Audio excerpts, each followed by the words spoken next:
जय हिंद साथियों।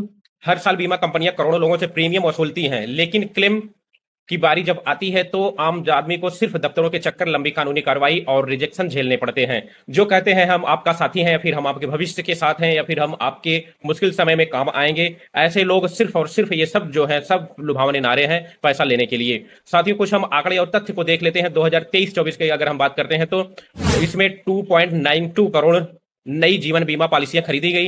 Health sector, motor sector और नॉन लाइफ बीमा को मिलाकर कुल 20.5 करोड़ पॉलिसियां जारी हुई थी। लेकिन क्लेम के वक्त क्या होता है ये हम थोड़ा सा देख लेते हैं साथियों। स्वास्थ्य बीमा में 2.69 करोड़ क्लेम किए गए और 83% क्लेम निपटाए गए, मगर 11% रिजेक्ट हो गए और 6% अभी भी लंबित हैं। मतलब लाखों लोग जिन्होंने अपना पैसा दिया, उन्हें वापसी में सिर्फ फाइलों का बोझ और झंझट मिला। बीमा कंपनियों की कमाई का काला सच क्या है साथियों?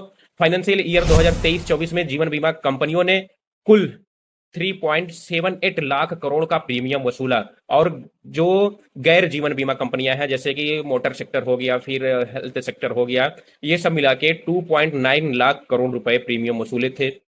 और कुल अगर हम फाइनेंशियल ईयर 2024 में कुल गैर जीवन बीमा और जीवन बीमा को देख लेते हैं तो 6.7 लाख करोड़ आम जनता का पैसा उनकी जेब में गया। लेकिन लौटाया कितना गया, इस पे हम थोड़ा सा नजर डालते हैं साथियों। हेल्थ इंश्योरेंस क्लेम में सिर्फ 83,493 करोड़ रुपए ही वापस किए गए। मतलब जनता ने जितना दिया उससे करीब 80% कम पैसा कंपनियों की जेब में चला गया। साथियों, रिजेक्शन के जो कारण होता है क्या बताते हैं ये लोग? 70% रिजेक्शन टेक्निकल ग्राउंड से या फिर प्री एग्जीस्टिंग कंडीशंस के कारण रिजेक्ट कर दिए जाते हैं। छोटे क्लेम जल्दी निपटाते हैं ताकि लोगों को भरोसा दे सकें और अपनी रेटिंग को बढ़ा सकें। और वहीं अगर बड़ा आपका अमाउंट है तो आपको महीने साल लग जाते हैं आपको क्लेम लेने में, या फिर रिजेक्शन का सामना करना पड़ता है। साथियों, कई बीमा कंपनियां हैं जो कैशलेस फैसिलिटी का वादा करती हैं, लेकिन 20% से ज्यादा मामलों में मरीज को पहले खुद भुगतान करना पड़ता है और फिर बाद में भरपाई के लिए या रिम्बर्समेंट के लिए महीनों भाग दौड़ करनी पड़ती है।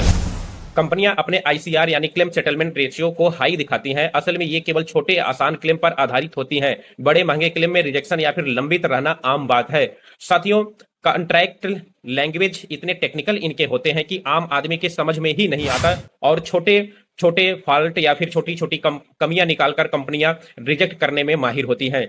दोस्तों, बीमा कंपनियां कहती हैं हाँ हम आपके साथी हैं, और लेकिन असली सच ये है कि आपके खून पसीने का पैसा उनकी जेब में जाता है। आपके क्लेम को लंबित और रिजेक्ट करके वो मुनाफा दोगुना कर लेते हैं। आम आदमी को मिलता है सिर्फ फाइलों का बोझ और कानूनी झंझट। तो सवाल साथियों आपसे यही है कि क्या ये कंपनियां हमें सुरक्षा देती हैं या हमारे जेब काटकर अपने मुनाफे की सुरक्षा कर रही हैं? साथियों, इस वीडियो को आप शेयर करिए और हमारे चैनल को आप सब्सक्राइब करिए, वीडियो को लाइक